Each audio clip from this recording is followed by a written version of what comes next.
season, but there was a play, the end of regulation, a loose ball tie up. Jimmy went for the ball and he got tied up by Giannis.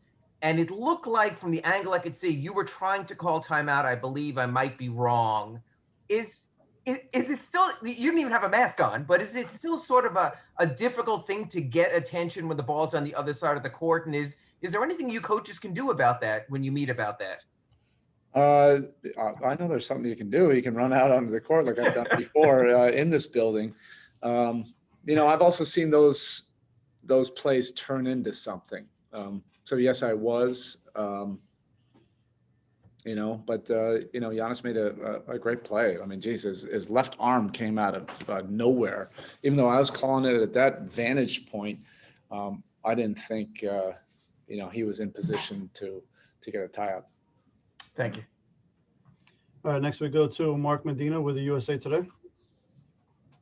Erik, good to see you. I got a broad question here about mental health. How would you compare what the mental toll's been like with this unique season compared to the bubble? And what do you and the guys try to do this season to navigate through all these circumstances? Yeah, look, we can handle it. I think the biggest toll that we all have to, just acknowledge is our family, our loved ones, the people in our each one of our camps, our teams at home. That's where it's been a little bit different. We're coming off of an extraordinary experience being away for over 3 months, and then we come home, and then boom, it just feels like this has been one long road trip. We get to do what we love to do. We're not complaining about this. We have an opportunity to compete, to express ourselves professionally, do things that we think are special. But there's a tax on that, for our loved ones. I said this on Mother's Day, but our wives, our mothers, in our camps are taking care of the families, while we're gone. And I think that's where, people feel it the most. Next we'll go to Tim Bontemps with ESPN. Erik, obviously there's a couple different faces on the other side this year, but after going against the Bucks in the playoffs, seeing them during the regular season, and then obviously playing them in game one, kind of what are the differences you see beyond the obvious differences of a couple different people than what they looked like last year? Yeah, Tim, like I get it. I get the question, but really who cares? Like, we're not even thinking about last year. We're faced on, right? What we're thinking about is this opponent this year.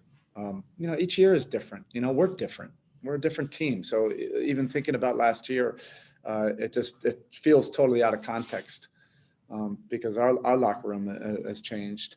Our guys love competition. They love this environment, the emotions, the intensity, and everything, and that includes, the pain that we felt in game one.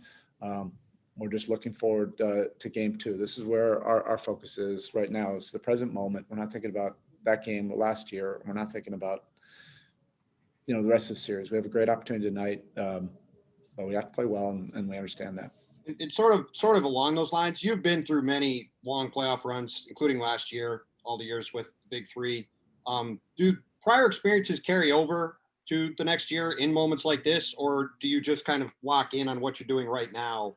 And does that stuff not sort of follow you? I think it can, maybe sometimes all of your experiences reveal things that maybe you didn't necessarily anticipate. Also, quite frankly, sometimes they don't. I think all things can really be true in the playoffs because there are a lot of unpredictable things. The competition and intensity is so high that each experience is different. You want to be present, as much as possible, for the challenge that's right there, in front of you. I think, for experienced veteran players, I think it does matter, being in these kind of playoff atmospheres, time and time again. Our young guys, they're great for us because they have such a high confidence level. Our veterans feed them that confidence as well, but they don't know what they don't know, and I think that's a good thing. Thank you, sir.